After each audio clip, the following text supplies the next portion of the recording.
in front of his wife as they were returning home from a Christmas party. And here in America, we remember. We remember the same reign of deadly terror, justified by the same slogans, motivated by the same wicked ideas. We remember the Weather Underground, which bombed the Pentagon, which bombed the State Department, and bombed the Capitol. We remember the Black Liberation Army, which staged armed robberies and executed police officers at point-blank range. We remember the Symbionese Liberation Army, which shot a public school superintendent to death with cyanide-packed hollow point bullets. In one 18-month period, between 1971 and 1972, the FBI counted some 2,500 bombings on American soil, a rate of nearly 5 a day. The overwhelming share of that violence came from left-wing extremists. Between 1970 and 1980, 93% of terrorist attacks in the West came from the far extremist left. These are numbers that would shock most Americans today because we've been taught to believe that this kind of political violence, it simply doesn't exist or it's being exaggerated. But it does exist, and we're actually underestimating it. And our nations bear the scars to prove it. And today we face a new wave of this old evil. Here in the United States, the share of left-wing terrorist attacks and plots has risen to levels not seen in decades. In Germany, far-left violence has jumped by more than 40% in just the last year alone. In Greece, more than 80% of radical violence is now driven by far-left and anarchist actors. These are not abstract statistics. Americans have seen what those numbers mean. An all-out assault on our immigration officers, sniper attacks, explosives, armed ambushes, a transgender shooter opening fire on Catholic elementary school students as they pray, his gun marked with slogans like, "Where is your God now?" A healthcare executive executed in cold blood in the streets, multiple assassination attempts on a sitting president, and the murder of the greatest conservative activist of a generation, a man who happened to also be a husband and the father of 2 young children, shot and killed while speaking to a crowd of students. This is a distinctive and unique evil. It has always been driven by a hatred, above all else, a hatred for civilization itself. It is a revolt of the worst against the best, a revolt of the weak and the cowardly against the strong and the good. It is perpetrated by those who cannot build, who cannot create, who cannot achieve great things, and take their revenge upon the world for their own inadequacy by seeking to destroy those who can. This is what radical leftism is. It may wear various different slogans and ideologies across place and time. They can call themselves anti-capitalist or anti-imperialist or communist or anarchist or Marxist, but the fundamental character is always the same. It's always the same. It is a poisonous resentment cloaked in the language of equality and justice and liberation, an overwhelming need to tear down what greater men have built, to wreck what is beautiful and what is right on behalf of people who are only filled with ugliness and have nothing else to offer the world. Through violence and through terror, they once again seek to impose their ugliness on all of us. The old dogma was wrong. The old dogma was wrong. None of this is driven by idealism. It is not utopian. In fact, it is the opposite. One of the criticisms you sometimes hear of communism, for example, is that it sounds good in theory, but it never works in practice. That's actually not true. Communism does not sound good in theory. The world it envisions for all of us is small, flat, gray, leveled of all exception, drained of all that is good and noble in the human soul.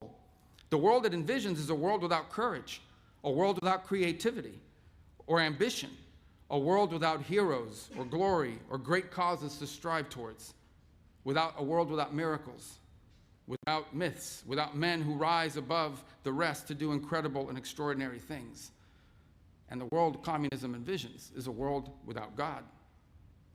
For these architects of revolutionary violence, the towering achievement of our civilization, for them, it's an unbearable humiliation, a reminder of what they cannot do, and a reminder of what they cannot be. So they choose instead to destroy.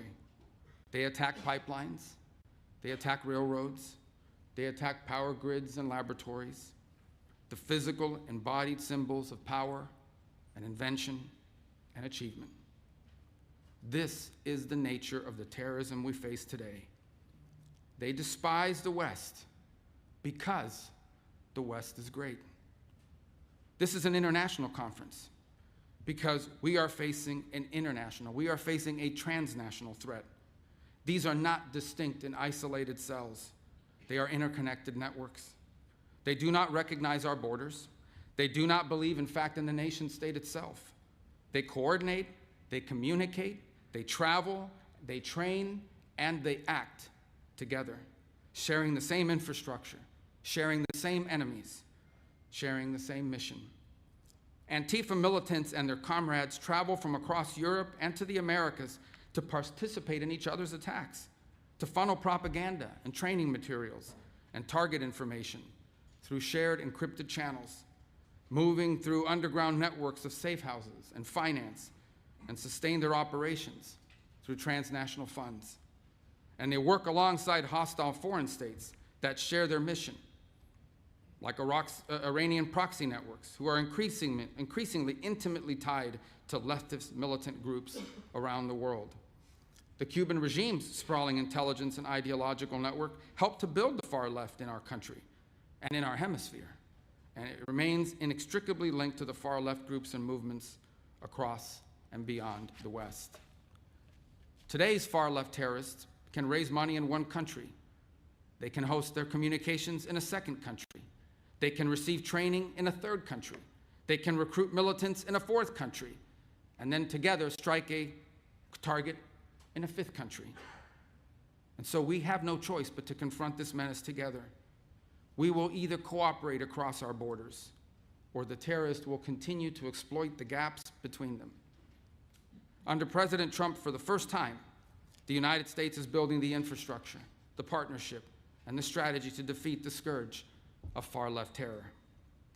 The President signed National Security Presidential Memorandum No. 7, outlining a comprehensive strategy to investigate and disrupt Antifa terror networks and their allies.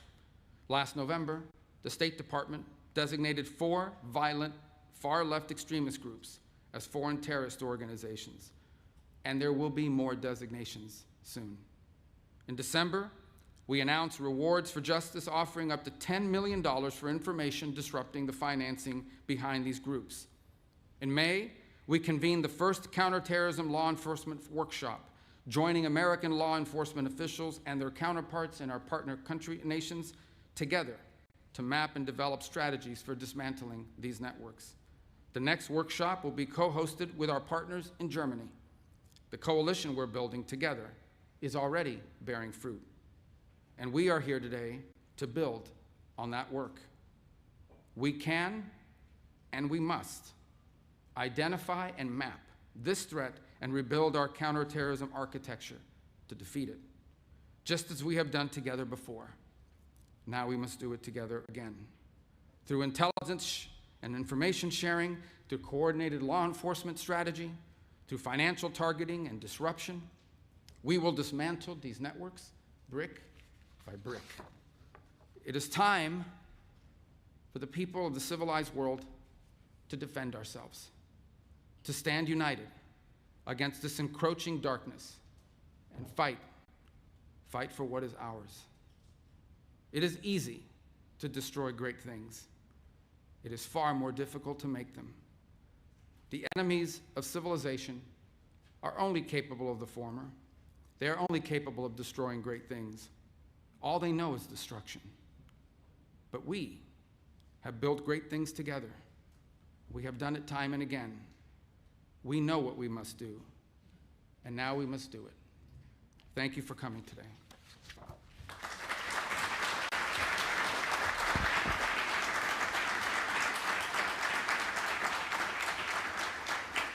And now I want to introduce someone I work with very closely and has been a leader in this field. He is a Deputy Chief of Staff and one of the key advisors to President Trump. He also heads up all of our Homeland Security initiatives and understands this issue probably as well as anyone in the United States government. Stephen Miller.